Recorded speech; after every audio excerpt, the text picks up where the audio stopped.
بسم اللہ الرحمن الرحیم۔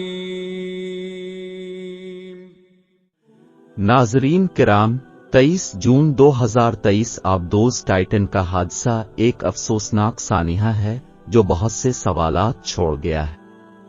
اوشین گیٹ کمپنی نے پہلے ہی بحرین اوقیانوس کی گہرائیوں میں تاریخی بحری جہاز ٹائٹینک کے ملبے تک تفریحی سفر پر جانے والی آبدوز ٹائٹن میں سوار 5 افراد کی ہلاکت کی تصدیق کر دی ہے۔ امریکی حکام نے جمعرات کو ٹائٹن کے ممکنہ طور پر بھیانک حادثے کی اطلاع دی۔ یہ مقام شمالی بحر اوقیانوس میں 4000 میٹر کی گہرائی میں واقع ہے۔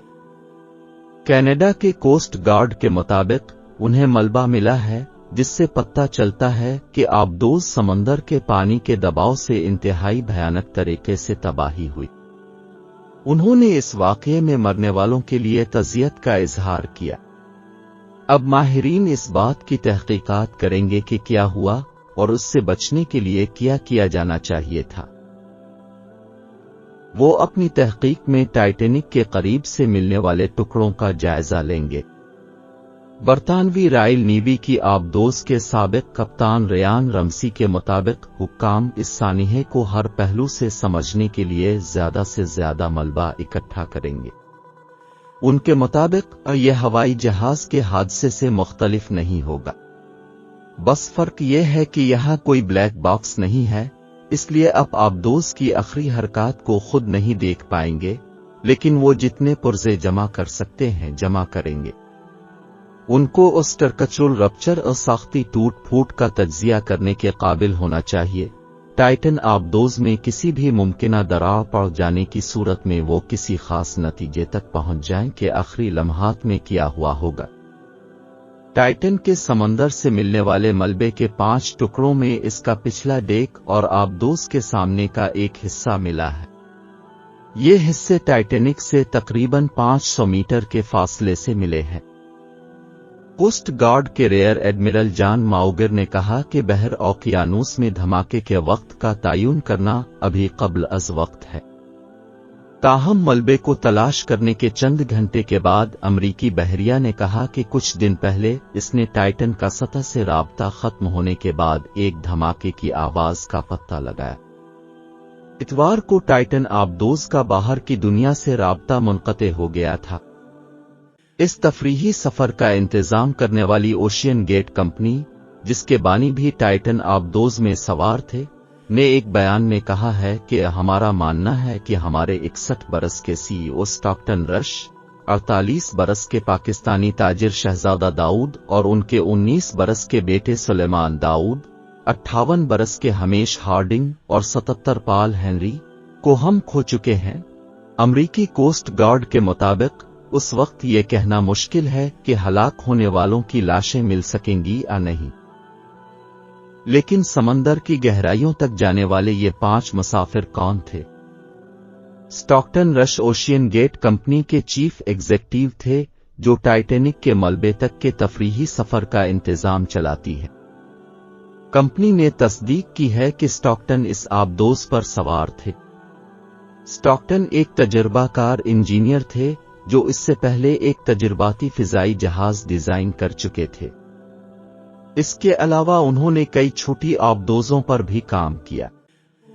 اسٹاکٹن رش نے اوشین گیٹ کمپنی کا آغاز 2009 میں کیا تھا۔ انہوں نے صارفین کو سمندر کی گہرائیوں تک سفر کرنے کی پیشکش کی اور 2021 میں ٹائٹینک کے ملبے تک کے سفر کی پیشکش کرنے کے بعد شہرت پائی۔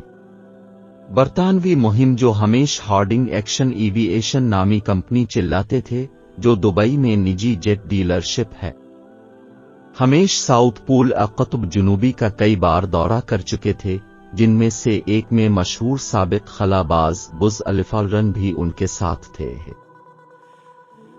2022 میں ہمیش نے خلا کا سفر بھی کیا۔ ان کا نام Guinness book of world record میں شامل ہے۔ ان کے پاس سمندر کی تہہ میں سب سے زیادہ وقت گزارنے کا ریکارڈ بھی تھا۔ 2022 میں انہوں نے ایوییشن میگزین سے بات کرتے ہوئے کہا تھا کہ وہ ہانگ کانگ میں پلے بڑے اور 1980 کی دہائی میں پائلٹ بنے جب وہ کیمبرج میں پڑھ رہے تھے۔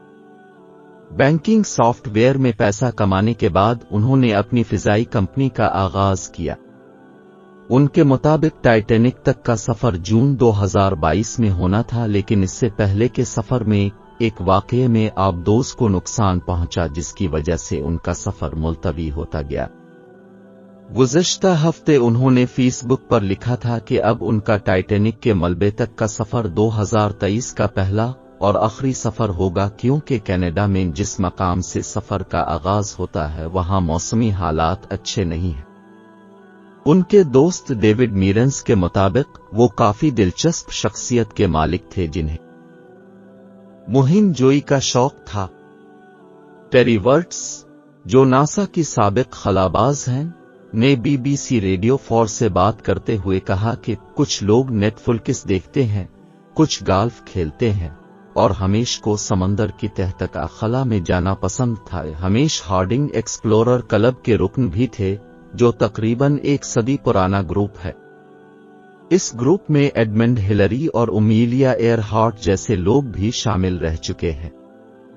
داؤد خاندان کا شمار پاکستان کے امیر ترین خاندانوں میں ہوتا ہے، لیکن ان کے برطانیہ کے ساتھ بھی گہرے روابط ہیں۔ یہ کمپنی کھاد، کھانے پینے کی اشیاء اور توانائی کے شعبے میں کام کرتی ہے۔ برطانوی میڈیا کے مطابق شہزادہ داؤد پاکستان میں پیدا ہوئے تھے۔ شہزادہ داؤد اینگرو کارپوریشن کے نائب لیکن بعد میں برطانیہ منتقل ہو گئے، جہاں انہوں نے یونیورسٹی آف بکنگھم سے شعبہ وکالت میں تعلیم حاصل کی چیئرمین تھے، جبکہ انہوں نے گلوبل ٹیکسٹائل مارکیٹنگ میں فیلاڈیلفیا یونیورسٹی سے MSc بھی کی۔ شہزادہ داؤد خلا میں ریسرچ کرنے والے ایک کمپنی ACTI انسٹیٹیوٹ کے ٹرسٹی بھی تھے، اور اس ادارے کی ویب سائٹ پر ان سے متعلق کچھ تفصیلات فراہم کی گئی ہیں۔ ان تفصیلات کے مطابق شہزادہ داؤد اپنی اہلیہ کرسٹین اور اپنے بچوں سلیمان اور الینا کے ہمراہ برطانیہ میں مقیم تھے۔ انہیں فوٹوگرافی کا شوق تھا اور وہ جانوروں سے محبت کرنے والے شخص کے طور پر جانے جاتے تھے۔ شہزادہ داؤد ہرکولس کارپوریشن کے وائس داؤد ہرکولس کارپوریشن داؤد گروپ کا حصہ ہے، اور یہ خاندان گزشتہ 1 صدی سے زائد عرصے سے کاروبار کی دنیا میں مصروف عمل ہے۔ شہزادہ داؤد سنہ 1996 میں خاندانی کاروبار میں شامل ہوئے۔ داؤد ہرکولس کارپوریشن صنعتوں کے ایک متنوع سلسلے کا انتظام و انصرم سنبھالتی ہے، جہاں شہزادہ داؤد توانائی چیئرمین تھے۔ زرعی و غذائی اشیاء، خوراک، پیٹرو کیمیکلز اور ٹیکسٹائل جیسے شعبوں کے انضمام اور ترقی و اختراع کے مواقع تلاش کرنے میں اہم کردار ادا کرتے رہے ہیں۔ شہزادہ داؤد اینگرو کارپوریشن لمیٹڈ اور داؤد لارنس پور لمیٹڈ کے بورڈز میں بطور شیئر ہولڈر ڈائریکٹر بھی شامل تھے۔ ان کے بیٹے سلیمان گلسکو کی یونیورسٹی کے طالب علم تھے، جہاں بزنس اسکول میں انہوں نے اپنا پہلا سال مکمل کیا تھا۔ ان کے خاندان کی جانب سے جاری ہونے والے ایک بیان میں کہا گیا ہے کہ وہ سائنس فکشن کے شوقین تھے اور والی بال کھیلنا پسند کرتے تھے۔